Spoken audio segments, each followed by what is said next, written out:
আবার বাড়িছে বিশিষ্টজন। এই বিশিষ্টজনেরা বিশাল আসর হয়েছিল হাসিনার আমলে। তারা নানা বিষয়ে তাদের জ্ঞান গব্য বক্তিমা দিত আর পত্রিকাগুলো গুরুত্ব দিয়ে ছাপাইতো।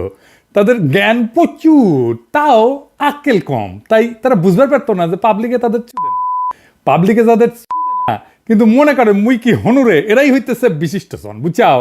তা কারা কারা এটা করিছে দেখবেন, সে ঘুরে মা ঘুরছে সেই আমি বাকশালী ঘটনার লোকেরা।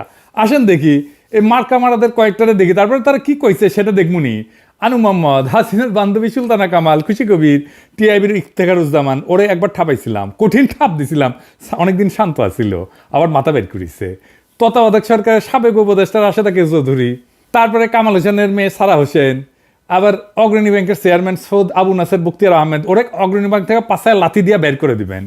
তারপরে আবার দেখেন কি আবার কমো আমাকে শ্রদ্ধাভাজন নূর খান, মানবাধিকার কর্মী, হুদাইকা ঢুকিজের মধ্যে গুম কমিশনের প্রধান, কিন্তু ভালো কাজ করিচ্ছে। কিন্তু বাঙ্গু সুশীলদের এই এক সমস্যা, তারা সব অর্জন নিয়ে পূজা দেয় আওয়ামী লীগের চরণে।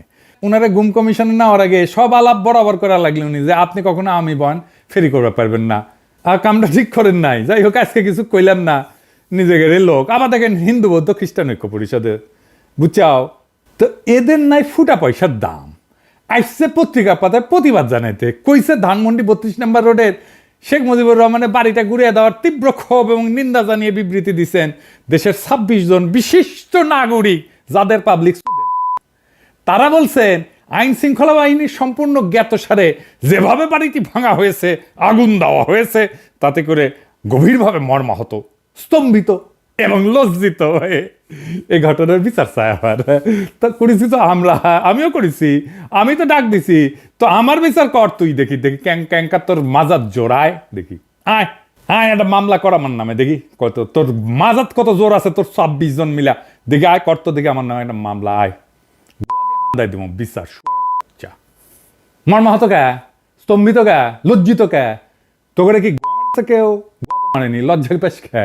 বাড়ি বুলডোজার দিয়ে ভাঙা হয়েছে, তো বাড়ি তো হাসিনার বাপের, তোর ফাটে, হাসিনার ফাটলে তা ওটা কথা ছিল। কারণ হচ্ছে হাসিনার রসুনের কোয়ায় না, ওগের একই রসুনের কোয়ায়, ওই রসুনের নাম ইন্ডিয়া। ইন্ডিয়া ভাবতে পারে নাই যে আমি ন্যারেটিভের তীর্থভূমি এইভাবে জয় বাংলা হয়ে যাবে, ওইটা টিকে থাকলে আবার ওইটা ভর করে আওয়ামী লীগ উঠে দাঁড়াইতো। সেজন্য ইন্ডিয়া বিবৃতি দেয় 32 নম্বর ভাঙায় নিয়ে, বুঝতে যাও যে এক শিয়াল যদি একদিকে হুক্কা হুয়া করে না, আর উল্টা দিক থেকে ক্যা হুয়া করে, সব শিয়াল চিল্লায়, শিয়াল দেখে বুঝবেন এই বিশিষ্ট জনগুলো হইতেছে ইন্ডিয়ার শিয়াল। এরা হুক্কা হুয়া দিছে আর ইন্ডিয়া থেকে ক্যা হুয়া করিচ্ছে, বুঝছাও। দেখেছেন, দেখেন হর্ষবর্ধন সিংলা কি কয়। जो शेख मुजीबुर रहमान का घर जलाया है, वो ना सिर्फ उनका घर था, पर ये 1971 के जो जितने भी लिबरेशन वॉर के मोमेंटोज थे, आर्काइव थे, डॉक्यूमेंट्स थे, वो सब वहाँ पे थे। तो मुझे लगता है कि ये एक अटेम्प्ट है कि 1971 के इनके जो लिबरेशन वॉर का जो स्पिरिट है और वो नैरेटिव है, उसको हटाने का कोशिश है। तो इसमें जो लोग दाखिल थे वो शायद हिज़्बुत तहरीर के भी थे, और जो हमने देखा IS के फ्लैग भी लगाया इन्होंने। तो ये थोड़ा मतलब स्टूडेंट्स तो नहीं थे, ये मुझे लगता है कि आतंकवादी थे। और ये जो हरकतें हैं मेरे ख्याल से बांग्लादेश के लोगों के हित में नहीं है। भारत सरकार की तरफ से एक प्रेस स्टेटमेंट भी, एक से ज़्यादा प्रेस स्टेटमेंट हैं, उनके डिप्टी हाई कमिश्नर को बुलाया गया है, और हमने काफ़ी मतलब सख्त तरीके से इनको बताया कि ये सब हरकतें नहीं चलें। আবার দেখেন ইন্ডিয়ার টেলিগ্রাফ কি কয়, যে বলে এটা নাকি ISI এর কাজ। ইন্ডিয়ান বাংলাদেশের মানুষ কি ধৈঞ্চারে তোগরের মতো? বাংলাদেশের মানুষ রক্ত দিয়া যুদ্ধ করে পতাকা পাইছে। এই 24-এ রাজপথে আমাদের ছেলেরা রক্ত দিছে, বীরের মতো লড়াই করছে চোখের সামনে। তোগরের মতো আলোচনার টেবিলে বসে ব্রিটিশদের সাথে নেগোশিয়েট করে স্বাধীনতা পাইছে রে ভাই। তাই বাংলাদেশের মানুষের রাজনৈতিক আকাঙ্ক্ষা একবার দেখে আমেরিকার হাত, একবার দেখে পাকিস্তানের হাত। পাকিস্তানের হাত কুটি আছে জানি না, কিন্তু তোর আছে এটা শিওর। শালা গান্ডু ধ্বজভঙ্গ। এই জন্য তো ইন্ডিয়ান নায়িকাগুলো খালি বাংলাদেশে আসে, বাংলাদেশের আগুন বরাবর পোলাপানগুলোর আকর্ষণে আসে, বীরত্বে মুগ্ধ হয়ে আসে। আরো আসবি শালা। 32 নম্বরের সাথে বাংলাদেশের গৌরবের ইতিহাস জড়িত নাই, আছে লজ্জা আর কলঙ্কের ইতিহাস। কেন আছেন দেখি। এ বাড়ি তৈরি হয়েছিল দুর্নীতির টাকায়। এই বাড়ি থেকে মুজিব আত্মসমর্পণ করে পাকিস্তানি বাহিনীর কাছে, দেশের মানুষকে গণহত্যার মুখে ফেলা। নেতা নাকি সে সুটকেস গুছে রেখেছিল বুঝছাও, যে ধর্মীয়টি থেকে। তারপরে নাকি ফোন করেছে আর্মির জেনারেলদেরকে, আমাকে ধরে নিয়ে যাও, ধরে নিয়ে যাও। এই বাসা থেকে নাকি স্বাধীনতা ঘোষণা দিছিল। একেবারে মিছা কথা, ডাহা মিছা কথা। বাংলাদেশের সরকারের না এখনই পাকিস্তান আর্কাইভে খোঁজ নেওয়া উচিত। 1971 সালে ওই যে সোয়াদ্দির বডিগার্ডের যে মামলা হয়েছিল না, স্বীকারোক্তি কি দিছিল, সে যেরকম ধান্দাবাজ, তার বাংলাদেশের স্বাধীনতার বিরুদ্ধে এবং পাকিস্তানের অখণ্ডতার পক্ষে স্বীকারোক্তি দেওয়ার কথা। আমি 99% শিওর। বাকি 1%-এর জন্য আপনারা পাকিস্তানে একটা স্পেশাল মিশন পাঠাতে পারেন, মিলা যাবে। আমি কইলাম এটা আরো আগে করা উচিত ছিল। ইনফ্যাক্ট সেই মামলার পুরা নথির নকল বাংলাদেশের সরকারের নিয়ে এসে উন্মুক্ত করে দেওয়া উচিত। মুজিবের যে দুর্নীতি মামলা যেটা দেখালাম, যেটা 2 বছর জেল কাটিছে না ওই সোয়াদ্দির বডিগার্ড, সেই মামলার নথি উন্মুক্ত করে দেওয়া উচিত। আওয়ামী লীগকে মরালি দুর্মুষ পেটায় না করলে ওরা থাকবে না। হিউম্যান রাইটস ওয়াচ আবার বিবৃতি দেয়া কইছে, ক্ষমতাচ্যুত আওয়ামী লীগ সরকারের বিরুদ্ধে ক্ষোভ ন্যায্য হইল, আইনের লঙ্ঘন ন্যায্য নয়। মানে হইল ক্ষমতাচ্যুত আওয়ামী লীগ সরকারের বিরুদ্ধে দাঁড়ায় কোনো আইন লঙ্ঘন করা যাবে না। তাইলে আইন লঙ্ঘন মানে কি? আসেন এটা বুঝে দেখি। ফ্যাসিজমের বিরুদ্ধে কোনো গণপ্রতিরোধ সৃষ্টি হইয়া যদি কোনো পাল্টা ক্ষমতার জন্ম দেয়, তাইলে নাকি আইন লঙ্ঘন হইয়া যাবে। যার সোজা মানে হইল যে কোনো বিপ্লবী তো অবৈধ, আইন অবৈধ। তো এমন এক কাজ যেটা আইনের লঙ্ঘন। কার আইন? কোন আইন? তাহলে যে দেশের মানবাধিকার সংস্থা HRW, সেই আমেরিকায় 1776 সালে যে বিপ্লব হয়েছে সেটা অবৈধ, আইন লঙ্ঘন। বা ধরেন 71-এর মুক্তিযুদ্ধ, এটা তো আইন লঙ্ঘন। 1976 সালে আমেরিকান বিপ্লবীরা অস্ত্র হাতে তুলে নেয় নাই, সেটা কোন আইনে নিছিল? কোন আইনে ন্যায্যতায় নিছিল? নাকি HRW কবে যে সেটাও অবৈধ, আইনের লঙ্ঘন? কোন নতুন ক্ষমতা যদি রাজপথ থেকে উত্থিত হয় জনগণের মধ্য দিয়া, তার আগে বা তার উপরে কোনো আইন নাই। আগে ক্ষমতা, তারপরে সেই ক্ষমতার মোড়ক থেকে আইনের জন্ম, কনস্টিটিউশনের জন্ম। এটাই হইল রাজনীতির ধারণা। মানবাধিকারের ধারণা দিয়ে রাজনীতি বুঝতে পারবেন না। মানবাধিকারের ধারণা দিয়ে রাজনীতি বুঝতে গেলে বেশি বুঝবেন, এইরকম মাখায় ফেলবেন। কোনো গণপ্রতিরোধ যদি তৈরি হয় কোন একটা জুলুমের বিরুদ্ধে, তাহলে একটা পাল্টা গণক্ষমতার জন্ম হয়, যা জীবন্ত, যা আগের সকল ক্ষমতা, সকল আইন, সমস্ত কনস্টিটিউশন, সব সংবিধানকে নাকচ করে দেয়। পাবলিক নিজেই জীবন্তভাবে গণক্ষমতা নিয়ে হাজির হইয়া যায়, যার সামনে আগের সমস্ত ক্ষমতা, আগের সমস্ত আইন, সমস্ত কনস্টিটিউশন নাকচ হইয়া যায়। নতুন ক্ষমতার সামনে সকল আইন অন্যায্য, বাতিল হইয়া যায়। সেটা ঘোষণা দিয়া কনস্টিটিউশন বাতিল করে বলা হোক আর নাই হোক, সবসময় আগে নতুন ক্ষমতা, পরে আসবে সেই সূত্রে আইন। আগে থেকে থাকা কোনো আইন দিয়ে নতুন ক্ষমতা তৈরির পর আর প্রযোজ্য থাকে না, কার্যকর থাকে না। আমরা কি 1971 সালের আগে থেকে পূর্ব পাকিস্তানের, মানে যেটা পূর্ব পাকিস্তান ছিল, পাকিস্তানের আইন কনস্টিটিউশন মাইনা নিয়ে মুক্তিযুদ্ধ করেছিলাম? নয় কোনো গণক্ষমতা তৈরি করতে বা জন্ম দিতে পারতাম আমরা যদি আইন মেনে করতাম? পুরানো যে কোনো আইন কনস্টিটিউশন মানলে যে কোনো ধরনের অস্ত্র ধরনের তো অবৈধ এবং রাষ্ট্রদ্রোহিতা। এবং নতুন যে কোনো গণক্ষমতা জন্ম নিলে পরে সে নতুন সব আইনের জন্ম দিতে পারে। আর গণক্ষমতা জন্মের আগে কোনো আইন সে মানবে না। ক্ষমতার আগে কোনো আইন নাই। নয় ক্ষমতা থেকে এর পরে কেবল নয় আইন, নয় কনস্টিটিউশন তৈরি হইতে পারে। 2024 সালের জুলাই আগস্ট বিপ্লবে এই গণক্ষমতার উপরে আগের কোনো আইন তাদের উপর আর প্রযোজ্য না, ছিল না, থাকতে পারে না।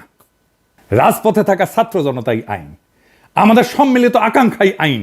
আমরাই সার্বভৌম জনগণ, আমরাই সম্মিলিতভাবে যেই আকাঙ্ক্ষা পোষণ করব সেটাই বাংলাদেশের আইন। এর বাইরে কোনো আইন নাই। এবং এই জন্যেই এই বিপ্লবী জনতাকে মব আখ্যা দেওয়া হচ্ছে।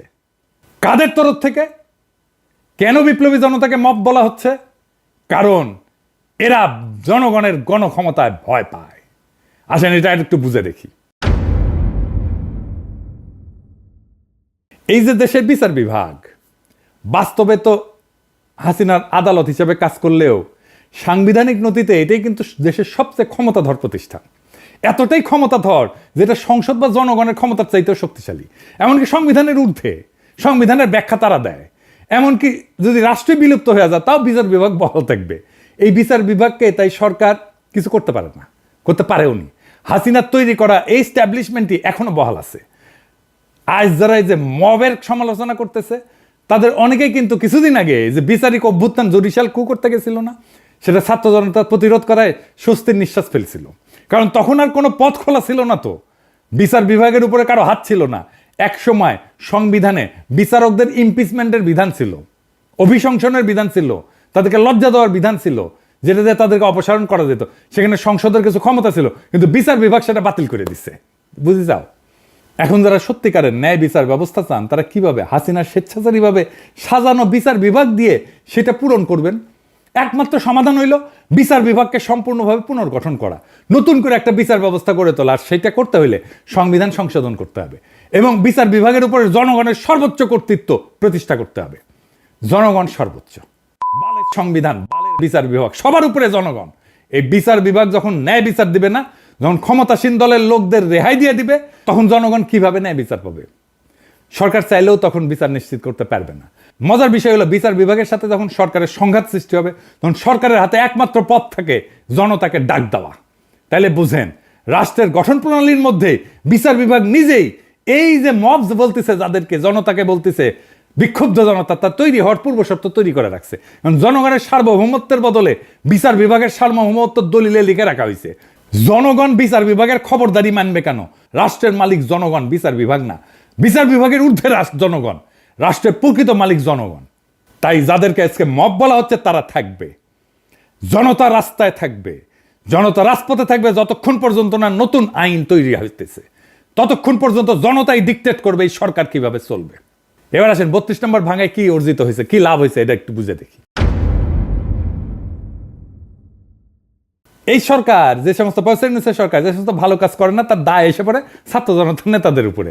তখন গালি খেতে হয় তাদের। আর নতুন রাজনৈতিক দলকেও কিংস পার্টি বলে কটাক্ষ করা হয়, মানে ছাত্ররা যে দল তৈরি করতে যাচ্ছে, যারা গালি দেন ওই নেতাদের দোষ দেন। তারকে একবারও ভেবে দেখছেন যখন ছাত্র জনতা 32 নম্বর ভাঙে, তখন সেটাকে কেন আর কারো কাজ বলে মনে হয় না? ছাত্র জনতার এই কাজ সরকার যেহেতু সরাসরি ঠেকানোর চেষ্টা করেনি, সুতরাং সেটা তো সরকারেরই একটা কাজ। এটাই তো স্বাভাবিক।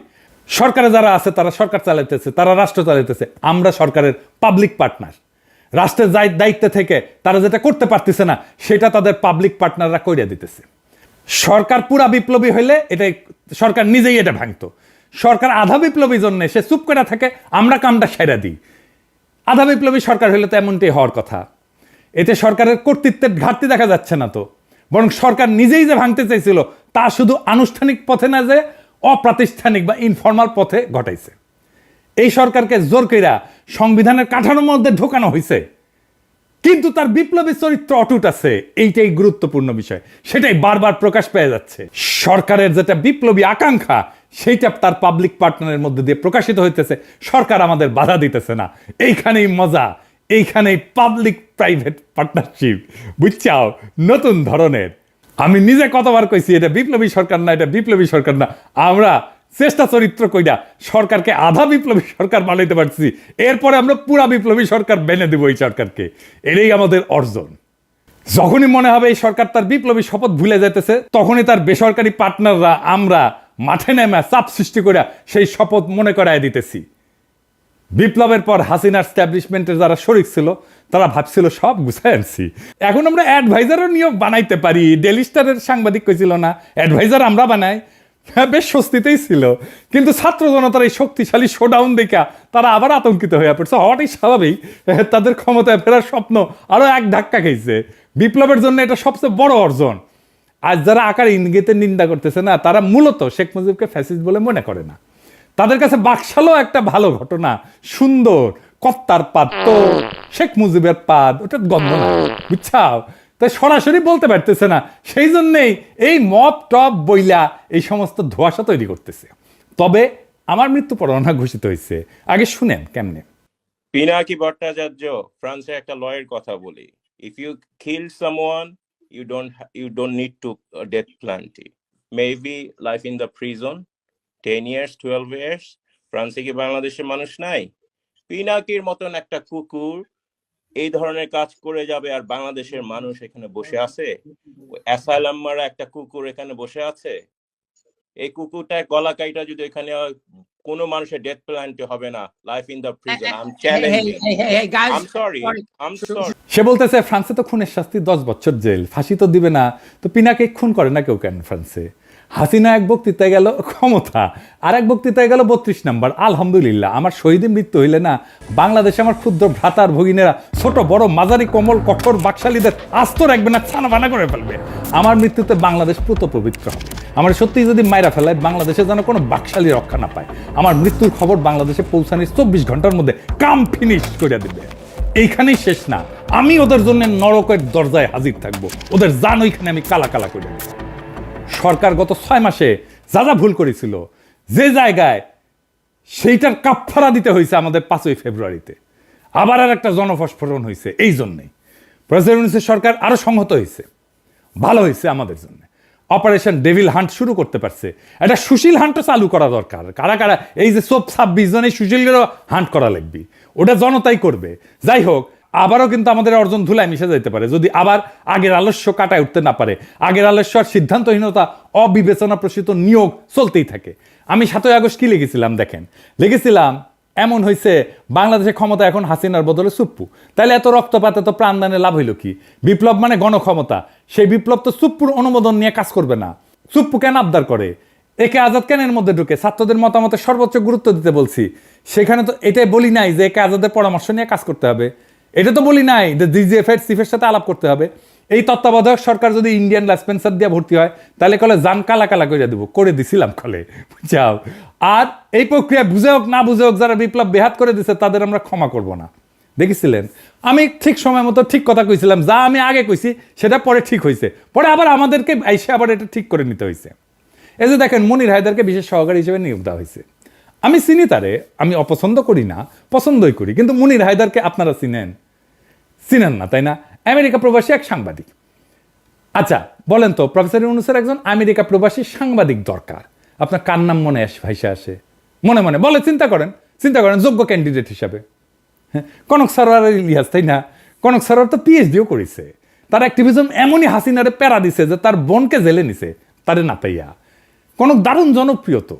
আমার ইলিয়াসের নানা সমালোচনা আছে, কিন্তু কনকের নামে আছে কোনো সমালোচনা নাই তো। কনক তো সবচাইতে যোগ্য এই পজিশনের জন্য, ইলিয়াসও যোগ্য। কনক বা ইলিয়াস যদি বিশেষ সহকারী হতো তাহলে সারা দেশে আনন্দের বন্যা বয়ে যেত। এই সরকার রাজনৈতিক সরকার না, তার তো সলিড অ্যান্টিফ্যাসিস্ট দক্ষ জনপ্রিয় লোক দরকার এইসব পজিশনে। কনক কি পরিমাণে দাবরানির উপরে রাখতো আওয়ামী লীগকে চিন্তা করেন, কিন্তু সেটা করবে না। শুনলাম আলী রিয়াজ আর বদিউল আলম মজুমদার রিকমেন্ডেশন না হয়েছে। তো প্রফেসর ইউনূস, আপনি যে আয়নাঘর দেখতে যেতে পারেন না, এখনো পারতেছেন? এই ছাত্র জনতা তার শক্তি যে দেখাইছে ধানমন্ডি 32 নম্বরে, সেইটাতে আলী রিয়াজ করে দিচ্ছে, এটা দেয় নাই। এটা তার করে দেওয়ার শক্তিও নাই, সামর্থ্যও নাই। ওই ধানমন্ডি 32 নম্বরের সামনে কনক গিয়া দাঁড়াইলে, ইলিয়াস গিয়া দাঁড়াইলে লক্ষ লক্ষ পাবলিক যে আনন্দে চিক্কুর মারবে, ওই চিক্কুরের প্রতিধ্বনিতে 32 নম্বর ভাইঙ্গা খান খান হয়ে যেত, বুলডোজার লাগতো না। কিন্তু না, আপনার আলী রিয়াজকে খুশি করা লাগবে, আপনার কাজে কে লাগবে এটা ভাববেন না, আপনার কাজ খুশি করা লাগবে সেটা ভাববেন। ছাত্ররা ষষ্ঠ উপদেষ্টা গায়ে বানানো জানাজা করিচ্ছে। ছাত্ররা কি উপদেষ্টাদের বানাইছে না? তাদের সিলেক্ট করেছে না? এখন জানাজা কেন? যেটা নিজে গিলিছেন সেটা বমি করতে পারবেন না, দায় নেন, গিলিছেন পেটের মধ্যে রাখেন। আজকের এই অবস্থার জন্য আপনারাও দায়ী। এই টাইমটা হেলায় হারায়েন না। আগে মেলা কথা কইছি, শুনেন নাই। আগামীকাল আপনাদের জন্য আলাদা এপিসোড করব, কেমনে নতুন রাজনৈতিক দল করবেন। এটা আপনাদের কোনো স্যাটব্যাট আছে বলে তো মনে হইতেছে না। মন দিয়া শুনেন। অনেকে কইতে পারেন, ওদের তো গোপনে কইতে পারেন না, আলাদা আলাদা করে কইছি মেলা কইছি, কাজ হয় না। এক কান দিয়ে ঢুকে আর এক কান দিয়ে বের করে দেয়। মানে আমি কইছি না যে নিজে যেটা স্বপ্ন দেখি সেটাকে বাস্তব করার জন্য আমি জীবন দিয়ে দিতে পারি, কিন্তু অন্যের কাছে আমার সেই স্বপ্নটা তো কাজ বা টাস্ক, তাই সে সেইটার জন্য জীবন দিয়ে দেয় না, কমিট করে না। আমি এটাতে শুধু তার জন্য কয়া দেবো তা না, যে কোনো দল এই স্ট্র্যাটেজি অনুসরণ করতে পারে। ছাত্ররা করলে ভালো, না হয় আমি যদি কখনো রাজনৈতিক দলটাল করি তাহলে এই পদ্ধতি অনুসরণ করব। যাই হোক, আগের প্রসঙ্গে আসি। একটা ভালো জনপ্রিয় মানুষের মনোনয়ন কিভাবে মানুষের আনন্দের উৎস হয় সেটা 21শে পদকে আমরা দেখলাম। আমাদের অনেক প্রিয় মুখ আছে এখানে, যেমন অভ্রেন মেহেদি, সবাই খুব খুশি হয়েছে। মাহমুদ ভাই, সবাই খুব খুশি হয়েছে, কিছু কিছু লোক তারা, ওটা আসিচ্ছি। শহীদুল আলম, এই জন্য জনপ্রিয় মুখ লাগে। যদিও মাহমুদ ভাইয়ের পিছে বামেরা লাগিয়েছে, সেটা একটু বুঝে আসেন। বামেদের দাবি হয়েছে যে ফুলবাড়ি গুলির জন্য দায়ী মাহমুদুর রহমান, আবার কইছে ব্লগার হত্যার জন্য দায়ী মাহমুদুর রহমান। আমার দেশের উদ্বোধনী সংখ্যায় আমার এই বিষয়ে লেখা আছে, আপনারা পড়ে নিতে পারেন। এই যে এটা, আর এই হইতেছে এই যে কল্লোল মুস্তফা, এটা হইতেছে আনু মোহাম্মদের লেসপেন্সার, তীব্র ইসলামোফোব, কেমন ইসলামোফোব আপনার এক্সাম্পল দিই। আগে বিদেশি সাংবাদিক আমার ফোন দিয়ে কইল যে একটু পরিচয় করায় দেন কল্লোল মুস্তাফার সাথে, আমরা একটা সাক্ষাৎকার নিব আর কি। তো আমি তাকে ফোন দিই, ফোন ধরে না, মেসেজ দিই, দেখে রিপ্লাই দেয় না। কেন? পরে জানলাম যে আমি হেফাজতের পক্ষে লিখেছি, মানে আমি লিখলাম হেফাজতের পক্ষে, তাই আমার ফোন ধরা যাবে না, এতই ব্রাহ্মণ হই। তো এই তুই যে ব্রাহ্মণ হইছু, এত বড় ব্রাহ্মণ হইছু, তোর যে ক্ষুদ্রকালে তোর যে সোনার আগাটা কেটে ফেলে দিছিল না, ওটা কোটি খুঁজে পাবো তুই? নাম তো এটা লাগাইছু কল্লোল, যেন বোঝা না যায় যে মুসলমান কিনা। কেমন রক্ত মজ্জায় ইসলাম বিদ্বেষ দেখেন। আজকে ওর পেজের লেখাগুলো দেখেন তো, এডিটর সাহেব পুরা প্রফেসর ইউনূসের সরকারের বিরুদ্ধে যত বৃষ্টি দেখেছেন। আবার দেখেন প্রফেসর ইউনূসের সরকারের মধু খাইতে আসা সাংবাদিক গোলাম মুর্তজার ভিডিও শেয়ার দেয়, তো ওই গোলাম মুর্তজা কেন জিগায় না যে প্রফেসর ইউনূসের সরকার কেন পারফর্ম করিচ্ছে না? সে তো সিনিয়র সেক্রেটারির মর্যাদায় প্রেস মিনিস্টার হয়েছে আমেরিকায়, বিধি ভেঙ্গা, এরাও নাকি আবার আলী রিয়াজের রিকমেন্ডেশন, বুঝছাও? এই বামেরা কেন প্রফেসর ইউনূসের সম্পর্কে বিলা জানেন? হাসিনাও দেখবেন বক্তৃতা দিলে ইউনূসের বিরুদ্ধে বলে, বিএনপি জামাতের বিরুদ্ধে বলে না। কিন্তু এই যে তারপরে যে এতিম আছে না, ওমিপিয়ালের এতিম তেতিম আছে না, তারাও প্রফেসর ইউনূসের বিরুদ্ধে এক একটা, বিএনপি জামাতের বিরুদ্ধে না, কিন্তু সমন্বয়কদের বিরুদ্ধে এক একটা, ছাত্রদের বিরুদ্ধে এক একটা। কেন জানেন? প্রফেসর ইউনূস থাকায় ইন্ডিয়া কিছু করতে পারছে না। প্রফেসর ইউনূস থাকায় ইন্ডিয়ার সমস্ত শয়তানি মাঠে মারা যাইতেছে, তাই এগুলো এত চুলকানি, বুঝছাও? ইন্ডিয়া এইগুলার লাগাইছে প্রফেসর ইউনূসের পিছে লাগতে, যেন প্রফেসর ইউনূস বিরক্ত হয়ে ক্ষমতা ছেড়ে চলে যায়। আমি নিজেই কইছিলাম যে আমি নিজে বিরোধী দলের ভূমিকা পালন করবো, কিন্তু যেই টাইমে দেখলাম আরে এই কেস তো খারাপ, ইন্ডিয়া তো প্রফেসর ইউনূসের পিছে লাগিয়েছে, সাথে সাথে একবারে ঠিক করলাম না, ইন্ডিয়ারে কোনো চান্স দেওয়া যাবে না, প্রফেসর ইউনূসের পাশে শক্তভাবে দাঁড়াইতে হবে, আর এইগুলারে সবসময় দাবরানের উপরে রাখতে হবে। আপনারা রাখবেন। যাই হোক, মাহমুদ ভাইয়ের প্রসঙ্গে আসি। আসল ঘটনা কি জানেন? মাহমুদ ভাই যখন জ্বালানি উপদেষ্টা, তখন সরকারের প্রধান ছিল খালেদা জিয়া, স্বরাষ্ট্রমন্ত্রী ছিল খালেদা জিয়ার দলের অন্য কেউ, তাই না? গুলি করছে তো তাইলে স্বরাষ্ট্রমন্ত্রী। মাহমুদুর রহমানের কেন দোষ? সবার দায় করার আর কারো দায় নাই, দায় শুধু মাহমুদুর রহমানের, বুঝেছেন? এইসব ঘটনাকে সরকারের সঙ্গে জনগণের সংঘাত হিসাবে দেখতে হবে। কিছু মানুষ নিহত হয়েছে, আমরা সেটা নিন্দা জানাই। মানে আপনি ফেরেস্তা বসে দিলে তো মারপিট হবেই রাস্তায়, তাই না? প্রফেসর ইউনূসের আমলে পুলিশের হাতে মারা গেছে না মানুষ, হত্যাকারীদের শাস্তি নিশ্চিত করতে হবে সেই জন্যে, এবং এই দাবি জানাইতে হবে হত্যার দায় অবশ্যই সরকারের। এমন সংঘাত রাষ্ট্র পরিচালনার সময় ঘটে থাকে, এমনকি হত্যার ঘটনাও ঘটে, বাস্তবতা মেনে নিতে হবে। বাংলাদেশের মতো দেশের জন্য এটা আরও সত্য। ফরমাল আদালতের বিচার হওয়ার পাশাপাশি জনগণের আদালতেও রাজনৈতিক শাস্তি নির্ধারিত হবে, হইতেই হবে। 2006 সালের পর বিএনপি যে দমন পীড়নের শিকার হয়েছে, সেটাও তো এমন কিছুর ঘটনার প্রতিক্রিয়া হিসেবে দেখা যেতে পারে, তাই না? জনগণের আদালতে তারা রাজনৈতিক শাস্তি পাইছে তো। জনগণ তো 2008 সালের নির্বাচনে তাদেরকে ভোট দেয় নাই। এমনকি বিএনপি কোনো আন্দোলনে জনগণকে সম্পৃক্ত করতে পারে, তাদের কর্মীরা গেছে, কিন্তু জনগণকে নিয়ে মাঠে নামা এটা করতে পারে নাই তো। তো রাষ্ট্রীয় ক্ষমতা কাঠামোর মধ্যে এই ধরনের কর্মকাণ্ড এবং শাস্তির ধারাবাহিকতা আছে। কেবল মাহমুদুর রহমানের উপর দায় চাপায় বিএনপির দায় এড়ায় যাওয়া কি ঠিক বলেন? তবে মাহমুদুর রহমানের উপর তাদের ক্ষোভ কেন? কারণটা হচ্ছে তার সাংবাদিকতা। তো এটা সরাসরি কইলেই হয়। উনি স্কাইপের ঘটনা খবর প্রকাশ করছিলেন কেন? কেন থাবা বাবার ব্যক্তিগত ব্লগ, নবী রসুলদের নিয়ে অশ্লীল ব্লগের লেখা এটা প্রকাশ করছিলেন? তো এটার তো জবাব আছে। সাংবাদিকতার কাজই তো গোপন তথ্যকে প্রকাশ্যে আনা, ব্যক্তিগত গোপনীয়তা ব্যতীত। তো তিনি সত্য চাপা দেননি, সেই জন্যই তিনি আরো যোগ্য সাংবাদিক হিসেবে বিবেচিত হবেন। এখন দেখেন হাসিনার যে অনিয়ম, হাসিনার দুর্নীতি, খুন, জখম, লুটপাট, এইটা নিয়ে ওদের যাদের পছন্দ, মতিউর রহমান, মাহফুজা নাম, তারা কোনো প্রতিবেদন প্রকাশ করছে? করেনি। অথচ একমাত্র মাহমুদুর রহমান সেটা প্রকাশ করে যাচ্ছে আমার দেশ দিয়া। যদি সত্যি সত্যি ফ্যাসিবাদ প্রতিরোধে আন্তরিকতা থাকতো এই বামগুলার, তাইলে ওরা আমার দেশ পত্রিকার প্রশংসা করতো, মতিউর মাহফুজদের সমালোচনা করতো। সেটা কিন্তু করে না, আমার দেশের সমালোচনা করে। আর মতি মাহফুজ ওদের কাছে দেবতা। এই জন্যেই বাংলাদেশে এই সমস্ত সুশীল বাম হান্টিং শুরু করা উচিত। বাংলাদেশে ইন্ডিয়ান দালাল মুক্ত না করলে বাংলাদেশ মাথা তুলে দাঁড়াইতে পারবে না। আমাদের বিপ্লবের একটা লক্ষ্য হাসিনা হটাও, আমাদের বিপ্লবের আরেকটা লক্ষ্য কিন্তু ভারতীয় দালাল মুক্ত বাংলাদেশ। তার আগে ভারতীয় দালাল চেনার কাজটা করতে হবে। আজকে তো কিছু দালাল চিনিলেন, তাই না? এদের প্রোফাইল, ফেসবুক প্রোফাইল যদি খোলা পায় না, তাহলে লিখে আসবেন। কি লিখবেন জানেন? লিখবেন জয় বাংলা, জয় হিন্দ, লুঙ্গি সেরা ধুতি পিন। আর এইগুলারে আমার কাছে পেটে দিয়েন। ধুতি কেমনে পড়া লাগে যেটা শিখে দেবো। ফ্রি ফ্রি ইনকিলাব জিন্দাবাদ।